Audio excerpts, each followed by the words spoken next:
Help support the show by joining the Patreon or becoming a YouTube member. Also, hit that like button and subscribe if you want more Browns-focused content.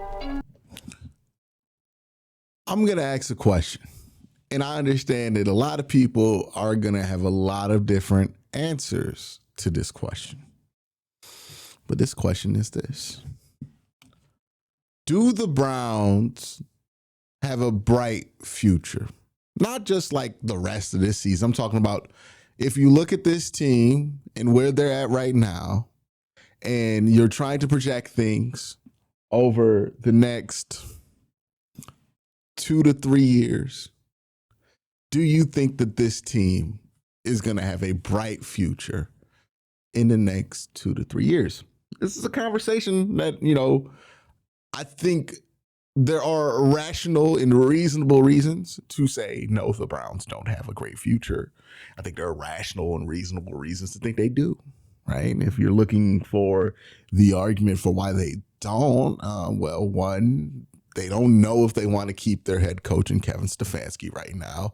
His offensive resume over the last couple of years has been less than desirable. His resume over the last couple of years with quarterback development has been less than desirable. And that leaves you wondering if he could end up being potentially a logjam to any efforts to get better offensively and to find the right quarterback for this team going forward. That's another part of the equation that might make the Browns a team without a bright future. They're a team who, as of right now, we don't know how the draft's going to fall and who's going to be in what position yet. But as of right now, the Browns are a team that don't have a clear path to fixing their quarterback problem. Deshaun Watson is well past his pasteurization date as far as being an effective NFL quarterback. And that experiment in Cleveland has just gone horribly.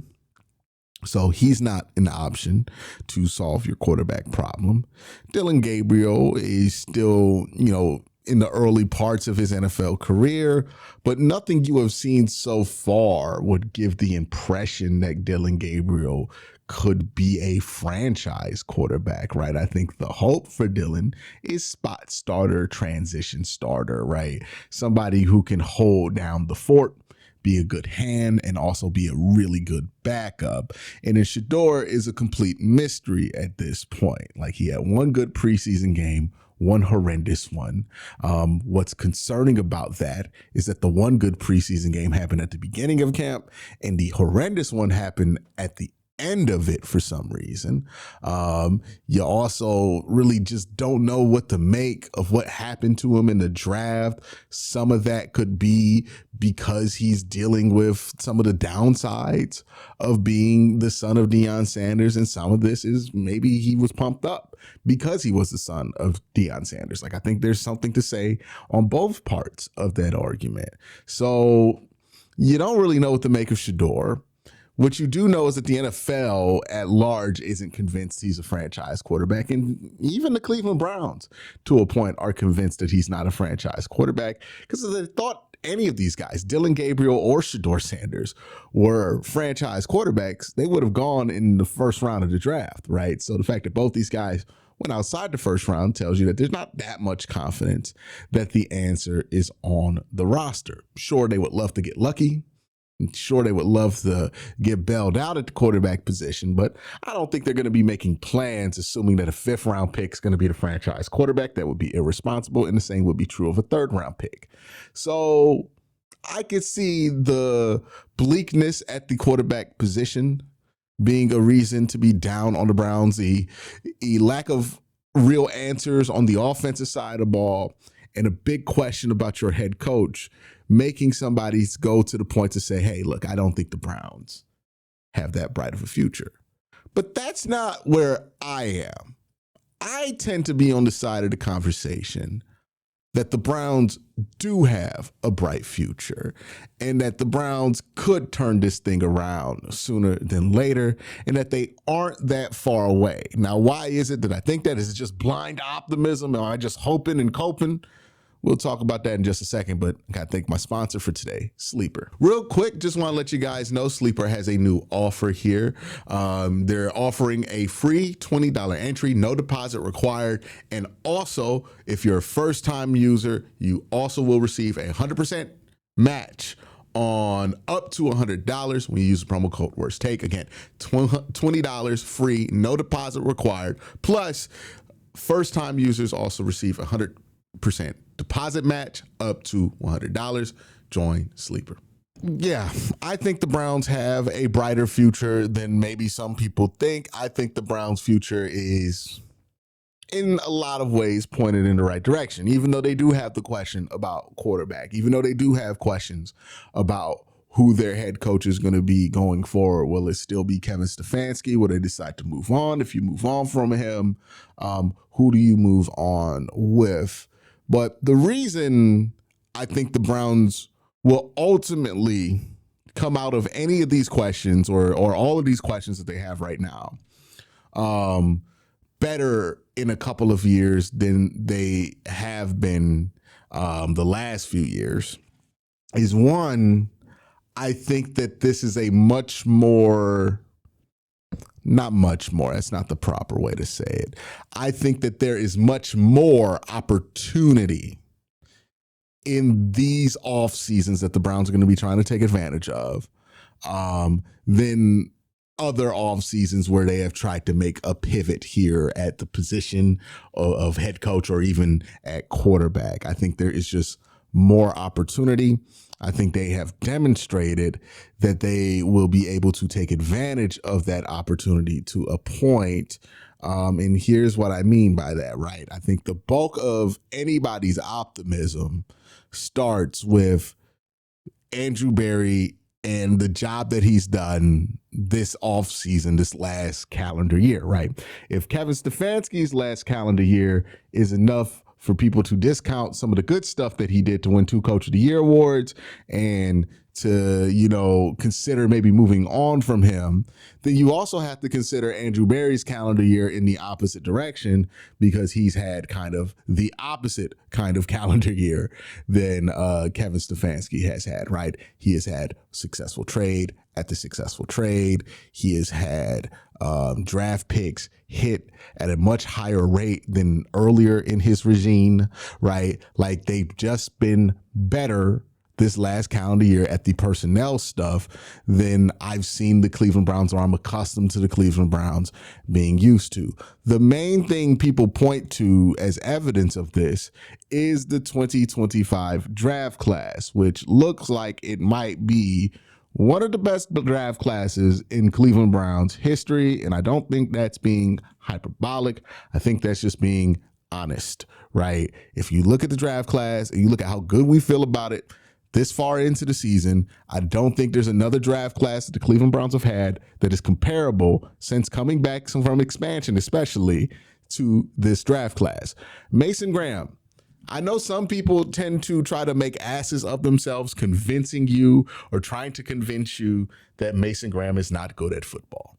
But Mason Graham is indeed very, very good at football. Brian Baldinger, a former offensive lineman and one of the most respected analysts in the NFL, a true ball knower, says that Mason Graham is, quote, a building block. Max Crosby, when watching Mason Graham tape, said that he's going to be one of those dudes, a dude in this league. The people who know are telling you loud and clear, hey, that guy, number 94, Mason Graham, really, really, really, really, really, really good football player. Going to be a building block for your defense. Going to be a culture setter for your defense, and going to be the kind of guy that you'll want on a defense that wants to be good over the next 10 years. So it sounds like you hit with Mason Graham. Now, you didn't take Mason Graham in a vacuum. You traded with the Jaguars back to number 5 from 2 to get an extra first-round pick and an extra second-round pick. Now, this was a move that admittedly I did not like at first. Also, this is why I say, whatever you feel about a draft class after you get done with the draft, the day after the draft, that's usually your most your least important opinion you're going to have of that draft class, right? The opinion you have of the draft class over time is going to be much more important. And that's the same with draft trades. No, I was not a fan of trading the second overall pick when the Browns traded the second overall pick. And yeah, I would have been fine with taking Travis Hunter in that part. And it's not like Travis Hunter has been terrible for the Jacksonville Jaguars. And look, the reality is, in order for this trade to work out for the Cleveland Browns, it doesn't require Travis Hunter being terrible for the Jacksonville Jaguars. It just requires the Browns hitting on the picks that they use to lose Travis Hunter, right? Like if they're going to say to themselves, Travis Hunter could be a two-way third down impact player, right? Somebody who can impact third down on offense and impact third down on defense. Then you got to draft somebody on both sides of the ball that can impact the game on third down. They did that already. Like they've already gotten to a point to where you can argue Mason Graham is going to be a future Pro Bowler in with the fifth pick, and you can make the argument that Quincy Judkins, who they took with the other pick, is going to be a Pro Bowler. Like he might be a Pro Bowler this year. So you got your impact player on both sides of the ball. You got it with two separate players, and now you have an extra first round pick. I don't know if there's a lot of ways to dice up that trade, but there's not a lot of ways to dice it up that come off bad for the Cleveland Browns. Maybe there's a way to dice it up that doesn't come off as bad for the Jaguars. But as far as the Browns, if Mason Graham and Quincy Judkins stay on this current trajectory, there's no complaining. Even if they don't hit with that second first round pick or they use it to trade up for a quarterback or something like that, it really don't matter at this point. Like you've already made your money, right? Like it's like when a movie opens and they make their budget back like the first day that the movie opens. It's like everything else is just bonus money at this point. And that extra first round pick, it's just a bonus at this point because you got more value in the two picks that you used this year than you probably would have gotten from just Travis Hunter alone. So that was not only a very ballsy move from Andrew Berry, but it was a move that has already looked like it's paid dividends. So you have to give a ton of credit to that. And also, I would like to add, the selection of Quincy Judkins makes me a lot more confident in this front office and their ability to evaluate talent than anything else, because that took some projecting, right? Carson Schlesinger, the tape was on him was phenomenal. Everybody who knew about Carson Schlesinger sent me a message after the Browns drafted him saying, yeah, that's going to be a great pick. Don't you worry about it, right? Same thing with Mason Graham. But the Quincy Judkins selection was a little different, right? There was a bit of controversy amongst people when the Browns took Quincy. Would he be better than Travion, his backfield mate at Ohio State? And that question's still up in the air, right? You can't just call something true after a few games in a rookie season. But that was a big question. It was a question about, could Quincy adjust to playing in the NFL? Does he have the vision to play in the NFL? Will he be patient enough to run in the NFL? Because he wasn't very patient running at Ohio State, especially. And you're watching him now, and he looks like a completely different back at times. Super patient, good eyes, good vision, good power, good strength. Breakaway speed is there. That took some imagination to be correct about Quincy, right? A million GMs would have drafted Carson Schlesinger. A million GMs would have took Mason Graham. Not every GM was going to have the balls to take Quincy where they took him. So I got to give credit for that selection there, right? You got Harold Fainin, who looks like he's going to be a productive part of your offense going forward, and that's a third-round pick. You're looking at a fourth-round pick in Dylan Sampson, who I think in a year or two is really going to come on strong for this team. He needs to get a little stronger, a little bit better at pass protection so he can be out there more. But what you're seeing, right, you're seeing the flashes of what can be a really good player for him, especially if he picks up a little weight, right? He's already hard to tackle at his size. If he gets a little stronger, he'd be even harder to tackle, and I think even better. So you got that going with Dylan Sampson, and then you have, your throws, your arrow throws, your scratch off tickets at quarterback when it comes to when it comes to Dylan Gabriel and Shedeur Sanders. Will they be franchise quarterbacks? I don't know, but will one of these guys develop into a backup for you at the very least? I think there's a high chance of that. And if you get a backup out of one of these quarterbacks, it's not an ideal use out of that pick, but it's certainly not a waste of a pick. It's just a fantastic draft class. Like, you usually don't have this level of success. Most draft classes, I mean, you missed on most draft classes have a success rate of, I think, like 40%. It's like a 40% success rate. So being above 40% is a win. If the Browns just got good out of Mason Graham and good out of Carson Schlesinger, that would be enough to call this draft class a win. But to get good on other players on top of that, and Quincy Junkins included in that, and getting an extra first round pick for your troubles is extremely good, right? And that's the kind of thing that makes you feel better about your ability to add talent. Knowing that Malik Collins would be much different with this defense, I think, is another kudos to the front office here. Being able to get value for somebody like Joe Flacco, right? Like, who thought you were able to get value after him after you had to bench him? And I know some people are upset because we technically helped out the Bengals, but I think helping out the Bengals is probably good for the Browns in the long run, because the Bengals get a little better this year and they don't fire Zach Taylor and they don't get a top pick. That's better for the Browns. Like, it's much better for the Browns. Like, the more they can hold Joe Burrow back, the better, right? And if it costs Pittsburgh a couple of wins while we're at it, I mean, awesome. I have no problem with it.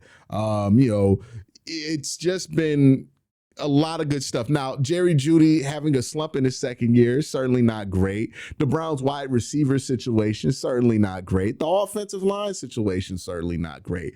And it's easy to say, well, we have these issues, we should fire Andrew Berry, without pointing to the overwhelming amount of positive that he has done on the defensive side of the ball, especially. But I can understand that argument, right? The offense, what's going on there? I think there's a lot to explain why the offense hasn't been good, and that's more of the reason why this is the second reason that I am optimistic about the Browns going forward, why I think the Browns do have a good future. The sun is about to set on all this Watson shit. Okay? Like, we are so close to sunsetting the Deshaun Watson experience. We are at the awkward tail end parts of it. You know, it's like Hulk Hogan in WCW in 2000. It's almost over, right? Like, it is, we are at the awkward stages of being at the end of it. It's like the end of Vince's run in WWE, whatever you want to compare it to. We are finally at the awkward, not quite over, but almost certainly done with this part of the Deshaun Watson era. And look, this has been an exhausting era for Browns fans. I imagine a record number of Browns fans have checked out during the Deshaun Watson era at some point. It's been emotionally exhausting, but it's about the sunset, right? The idea of him being the serious starter for this team, that's already dead. He's not gonna, if he starts a game, it'll be by pure coincidence for the Cleveland Browns. It won't be because they're trying to give him another run. And his contract is you're finally going to be at the tail end of it, right? I think you're completely done with it at the end of 2027 or at the start of 2027. This year is the first year where you might be able to have an out, but it might be more financially advisable to get the out after this year. We'll see what they do. I think there's a benefit of just getting done with it early, but we'll see what they end up doing, what makes the most sense for them when it's time to make that decision. But we are close to sunsetting that experience. We have already lived through all of the draft picks we're going to miss because of the Deshaun Watson trade. So we're through that valley already. And now we're going to get back the cap space, or at least in a couple of years, get back all the cap space we've been missing because we've been committed to this Deshaun Watson experiment that has failed tremendously. So getting past that, knowing that you're going to have more opportunity to do things because you have more cash on hand, knowing that you have first round picks available to you because you aren't living through the trade deficit of the Deshaun Watson era, and because you feel confident about those draft picks and the ability to do something with it because your GM just pulled off one of the best draft classes that it at least looks like right now in October that the Browns have had in quite some time. And if you look at his recent drafts, right, I know 2020 wasn't an amazing draft class. The Jed Wills pick kind of leans it towards a negative direction. If they would have taken Tristan Wirfs, I think we do look at that draft class differently, but it's important to remember they really leaned on Bill Callahan to choose what left tackle they went with because they trusted Bill Callahan in that situation. And a lot of people thought Jed Wills was the best tackle in that class. It didn't end up working out that way. Okay, 2020 wasn't a great draft. 2021 and 2022, I would argue, weren't great drafts either. I would argue that 2020, either 2021 and 2022, one of those two drafts are his worst. I think that's the worst two drafts he's had as a GM, and those were pretty poor drafts. You didn't really end up with much from those draft classes. But 2023, 2024, and now 2025 were all pointed in a positive direction. You got starters out of those picks a lot of the time. You know, you got guys like Isaiah McGuire, Dwan Jones, who ended up starting for you. You got starters out of those selections, Mike Hall, right? And I think those drafts were pointed in the right direction. They just didn't have the resources in those draft classes to be able to hit you over the head with a pick that could wow you, right? They didn't have first round picks. And I think in 2023, they didn't even have a second round pick in that draft. So, you know, they didn't have any wow guys, but they had really solid selections. And then you get to 2025, they finally get the opportunity to wow you, and they absolutely get three guys who are wowing you in Mason Graham, Carson Schlesinger, and Quincy Judkins. That gives me confidence going forward.